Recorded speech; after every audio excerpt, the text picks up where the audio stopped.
எல்லோருக்கும் வணக்கம். நம்ம பார்க்க போகிறது அரசியல் களம். இந்த அரசியல் களத்தில் ஃபஸ்ட்டு யார் பார்க்கணும்னா நம்ம தளபதி விஜய் பார்க்கணும். ஏன்னா அவர் இப்போ ஒரு கோயில் கட்டியிருக்காரு. யாருக்கு? அவங்க அம்மாவுக்கு கட்டியிருக்காரு. எதனால் திடீர்னு இவ்வளோ பக்தி மயம் தெரியல அவருக்கு. அம்மா கேட்டவொடனே ஒரு பெரும் செலவில் சாய்பாபா கோயில் கட்டியிருக்காரு. நல்ல ஒரு மனசு தான். அம்மா கேட்டோன்னே பண்ணிட்டாரு.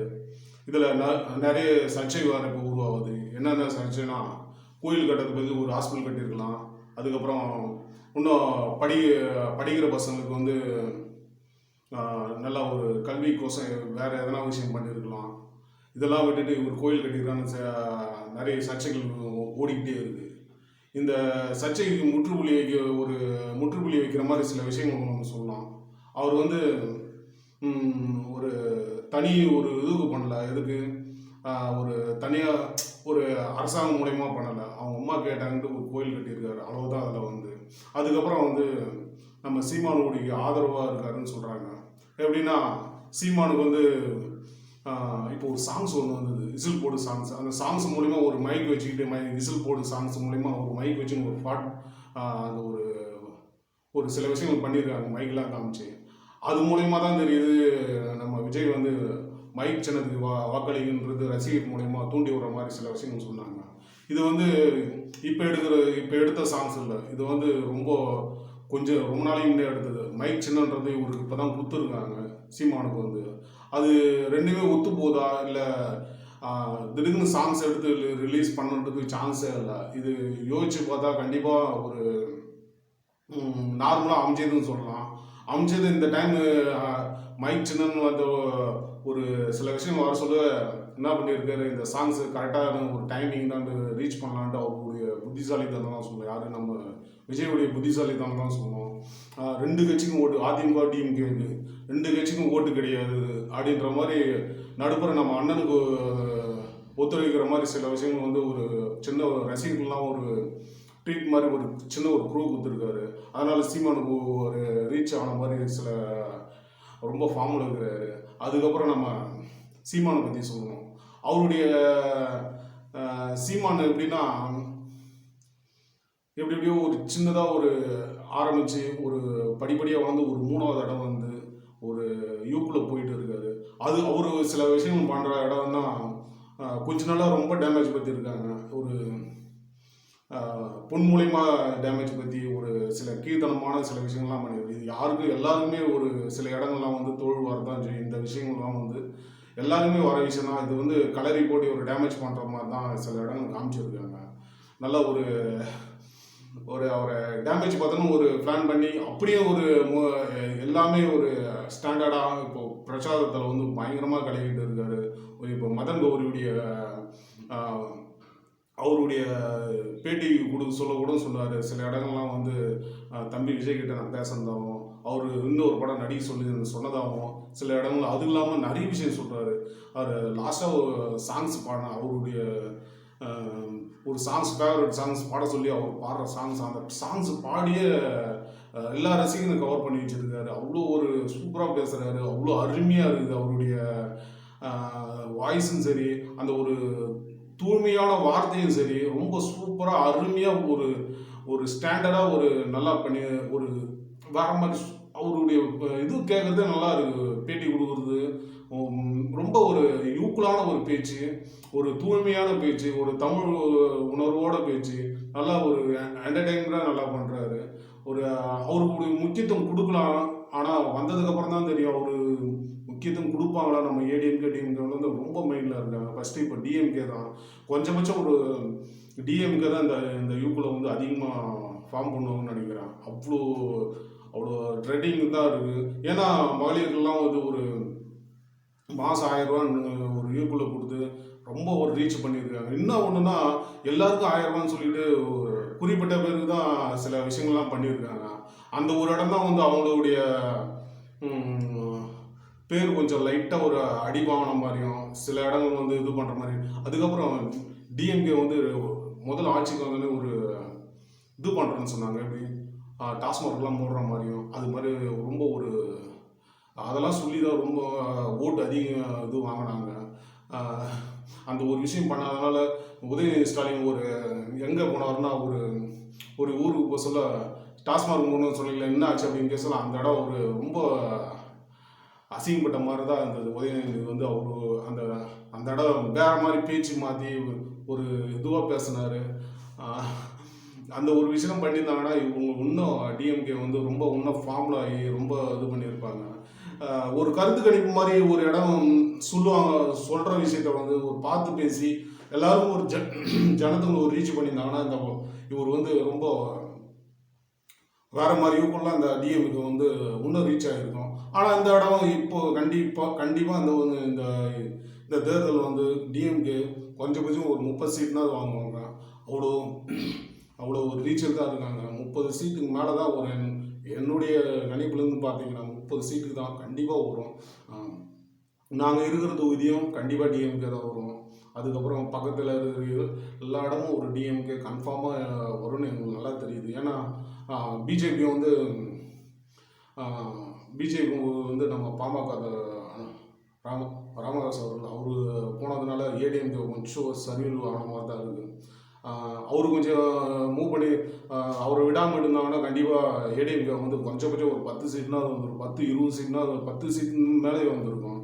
அது பாமக தலைவர் மிஸ் பண்ணதுனால கண்டிப்பாக ஏடிஎம்கே வந்து ஒரு கொஞ்சம் ஒரு 5 இல்லை 4 இல்லை ஒரு 6 சீட் கன்ஃபார்மாக வரும். அது ஒரு கண்டிப்பாக சொல்லலாம். ஒரு முக்கியமான விஷயம் கண்டிப்பாக ஒரு ஏடிஎம்கே வந்து கன்ஃபார்மாக சொல்லலாம். அதுக்கப்புறம் நம்ம கேப்டன் கட்சி திமுக தலைவர் நம்ம விஜய் பிரபாகரன், அதுக்கப்புறம் வந்து நம்ம அவரு அண்ணன் தம்பி 2 பேர் அவங்க பிரேமலதா அவங்களாம் வந்து ஒரு ரொம்ப பயங்கரமான பிரச்சாரம் பண்ணிக்கிட்டு ஒரு ஊருக்கு இல்லாமல் ரொம்ப பயங்கரமாக உழைக்கிறாங்க. அவங்களுடைய ப்ராஃபிட் எத்தனை வரும்னு நம்மளுக்கு எதுவும் சொல்ல முடியல. அப்போ எப்படி ஏடிஎம்கே ஒரு 4-5 இல்லை 6 தான் வரும். இவங்களுக்கு அதுக்குள்ளே எத்தனை ப்ராஃபிட் வரும். கண்டிப்பாக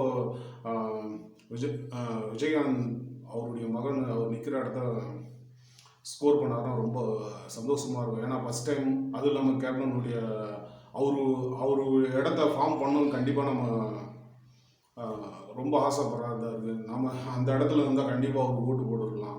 ஏன்னா அவருடைய குணம் வந்து ரொம்ப சூப்பராக இருக்குது. அவர் இப்போ தான் ஃபஸ்ட்டு மீட்டிங்கிறதுனால ரொம்ப தத்தி பேசி ரொம்ப ஃபஸ்ட் டைம்லாம் அழுது பேசுகிறவங்க இப்போ வந்து ரொம்ப பிரேமலதா அவங்க எப்படி பேசுவாங்களோ அதே மாதிரி இவரும் ஃபார்ம் பண்ணிக்கின்னு பேசி அவங்களுடைய பாணியிலே தான் போகிறாரு. விஜயகாந்த் பாணியிலும் பேசியிருந்தாலும் ஆக்டிவ்லாம் பேச்செலாம் வந்து பிரேமலதா மேடம் அவங்களுடைய பாணியில் தான் இருந்தது. அதனால் ஒரு 2 கலந்த போல தான் இவர் ரீச் பண்ணியிருக்காரு. இந்த கட்சி வந்து கன்ஃபார்மாக ஒரு 2 இடம் தான் வந்தால் ஒன்றும் ரொம்ப கண்டிப்பாக வரும்னு நினைக்கிறேன். இவர் விஜயகாந்த் மோகன் அவர் வந்துக்கிற இடம் விருதுநகரில் வந்தால் ரொம்ப சந்தோஷமாக என்னை பொறுத்த வரைக்கும். அதுக்கு ஆப்போசிட்டில் பெரிய கேங்கெலாம் அவருடைய சரத்குமார் ராதிகா அவங்களாம் நிற்கிறதெல்லாம் வந்து ரொம்ப ஒரு வேறு மாதிரி யூக்குள் தான். அந்த இடம் வந்து வந்துட்டாருன்னா ரொம்ப சந்தோஷம் தான். அதுக்கப்புறம் நம்ம எடப்பாடி சார் அவருடைய ரீச்செல்லாம் வந்து ஃபஸ்ட்டு கொரோனா டைமில் பார்த்தோம். யாராலையுமே அந்த மாதிரி ஹேண்டில் பண்ணியிருக்கவே முடியாது. அவ்வளோ பர்ஃபெக்டாக பண்ணியிருந்தார். அவருடைய சிரிச்சுக்கிட்டே யார்கிட்டையும் கோவப்படாமல் ஒரு எனர்ஜியாக அந்த டைமில் ஒரு சில விஷயங்கள்லாம் முடிவெடுத்தார் பார்த்தீங்களா. பாஜகவோட கூட்டணியாக இருந்து பாஜக இவங்க மேலே இருந்து இது பண்ணுறதும் சில விஷயங்கள்லாம் எவ்வளோ அனுசரித்து சில இடங்கள்லாம் அந்த இடங்கள்லாம் ரொம்ப சூப்பராக பண்ணார். அது மாதிரி ரீச்சில் வந்து ரொம்ப சூப்பர். அவருடைய எங்கேயுமே டென்ஷன் ஆகாமல் சிரிச்சுக்கிட்டே எல்லா விஷயமும் பண்ணுற விஷயம் வந்து சூப்பர். அவருடைய கண்டிப்பாக வருங்காலத்தில் இவர் வந்து மிகப்பெரிய தலைவராக வருவார். ஏன்னா அவ்வளோ பொறுமை, அவ்வளோ அனுசரித்து எல்லாமே சிரிச்சுக்கிட்டே ஒரு கெட்ட முகத்தை காமிக்காம நல்ல முகத்தையே காமிச்சு சில இடங்கள்லாம் பண்ணுறதெல்லாம் நல்லா சூப்பராக பண்ணியிருந்தார். சூப்பராக பண்ணுறாரு. அவர் எங்கே பிரச்சாரம் போனாலும் நல்லா ஒரு ஃபார்முலா டெலிவிஷன்லாம் வந்து ஒத்தை உரையில் சுற்றி அடிக்குன்ற பஞ்சு டைலாக்லாம் சூப்பராக இருக்குது. நல்லா ஒரு வியூகுலான பேச்செலாம் பேசியிருந்தார். நல்லா ஒரு கண்டிப்பாக அவர் மிகப்பெரிய தலைவராக ஒரு நெக்ஸ்ட் டைம் ஒரு நெக்ஸ்ட் சிஎம்மாக வரணும்னு நம்ம கண்டிப்பாக யோசிக்கலாம். வரணும், ஆட்சி மாற்றம் இருக்கணும்னு நினைக்கிறோம். அது போக போக தான் தெரியும். இன்னும் ஒரு 2 ஆண்டு இருக்குது. அதுக்குள்ளே இவங்க எவ்வளோ ரீச் பண்ணுவாங்க ஜனங்கத்தில், டிஎம்கே வந்து ரீச் பண்ணால் தான் அந்த ஒரு முக்கியத்துவம் கண்டிப்பாக வரும். அது இல்லாமல் ஏடிஎம்கே பிரிஞ்சு போனவங்க மொத்த பேர் ஒன்றா சேர்ந்தாங்கன்னா இன்னும் ப்ராஃபிட்டாக இருக்கும். அந்த ஏடிஎம்கே வந்து அவர் மீதி இருக்கிறவங்க மொத்த பேர் ஓபிஎஸ்ஸும் சரி, அதுக்கப்புறம் அமமுக டிடி தினகரன் சரி, ரொம்ப பிரிஞ்சு போய் இந்த கட்சியை வேறு மாதிரி இவ்வளோ இருக்குது. 2 3 பேர் ஒன்றா சேர்ந்தாங்கன்னா அந்த கட்சி வந்து ரொம்ப மிகப்பெரிய ஸ்ட்ராங் ஆகும். நாம் அதை கண்டிப்பாக இது ஒன்றா சேர்ந்தால் யாரும் அடிச்சிக்காத சில இடங்கள்லாம் எடப்பாடி வந்து அவ்வளோ பொறுமை. அதனால் அவருக்கு தான் மெயின். அவர் மூலயமா கட்சி நடத்தினாங்கன்னா இந்த கட்சி வந்து சூப்பராக இருக்கும். ஓபிஎஸ்லாம் நம்ம பன்னீர்செல்வம்லாம் வந்து நம்ம எவ்வளோ எதிர்பார்த்தோம். அம்மாவுக்கு அப்புறம் அவர் தான் இது பண்ணுவாருன்னு நினச்சோம். அதுக்கப்புறம் யோசிச்சு பார்த்தா அவர் எதிர்கட்சியாக கூட கையெழுத்து கும்புறதும் பேச்சு கொடுக்குறதும் அதெல்லாம் யோசிச்சு சொல்லி நம்மளுக்கே பகீர்னு ஆகி போச்சு. நடா ஒரு இப்படிலாம் பண்ணுறாரு அப்படின்ட்டு. ஏன்னா கட்சி ஓட்டு போகிறவங்கள என்ன யோசிப்பாங்க, இவர் தான் எல்லாமே பண்ணுற மாதிரிலாம் யோசிப்பாங்க. அந்த விஷயம்லாம் பண்ணாமல் இவர் ஒரு யூக்குலாக பண்ணியிருந்தாருன்னா இவரை இங்கேருந்து போக வேண்டிய அவசியம் கிடையாது. வேறு இவங்கள நடவடிக்கை எடுத்துருக்க மாட்டாங்க. எதனால் இது மாதிரி ஆச்சுன்னு தெரில. அது எடப்பாடிக்கும் ஓபிஎஸ்க்கும் தான் தெரியும் என்ன இவங்களுக்குள்ள என்ன ஆச்சு, இது என்னென்ன ப்ராப்ளம். அதுக்கப்புறம் ஸ்டாலினும் ஓபிஎஸும் இவங்க 2 பேரும் அப்பனா அதுக்கு முன்னாடி என்ன நடந்திருக்கு அம்மா சொல்லு, அது மாதிரிலாம் யோசிக்க தோணுது. அதனால் நம்மளுக்கு எப்படி எந்த விஷயத்தை எப்படி பேசுறதுன்னு தெரில. ஆனால் இந்த இதுவும் வந்து கண்டிப்பாக டிஎம்கே வந்து ஸ்டாலின் அவருடைய முதல்வர், நம்ம தமிழ்நாடு முதல்வர், அவர் இந்த டைம் கண்டிப்பாக ஒரு 30 இடம்னாவது கன்ஃபார்மாக வருவார்னு நான் கண்டிப்பாக நம்புகிறேன். ஏன்னா இப்போதைக்கு அவங்க தான் ஃபார்மில் இருக்காங்க. ஆளுங்கட்சி வேறு. சில இடங்கள்லாம் வந்து எப்படி வேணாலும் யூஸ் பண்ணுவாங்க, அது எப்படி வேணாலும் நடக்கும். அது அப்படின்றத யோசிக்கிட்டு கொஞ்சம் கொஞ்சம் ஒரு 30 29 இந்த மாதிரி மேலே தான் வரும். அது என்னுடைய நம்பிக்கை. ஆனால் இது கண்டிப்பாக ஒரு மேட்ச் பண்ணி எதனா ஒன்று ஜனங்க மாற்றம் வரணுமா, அது நம்ம யோசிக்க முடியல. என்னுடைய நினைவு பார்த்தோன்னா ஒரு 29 30 மேலே தான் டிஎம்கே. நம்ம பார்ப்போம். அது வந்து மேலே வரவங்க தான் சொல்லணும் யார் யாருக்கு எப்படி எப்படின்னு தான் போட்டிருக்காங்கன்ட்டு. பாருங்க. ஓகே.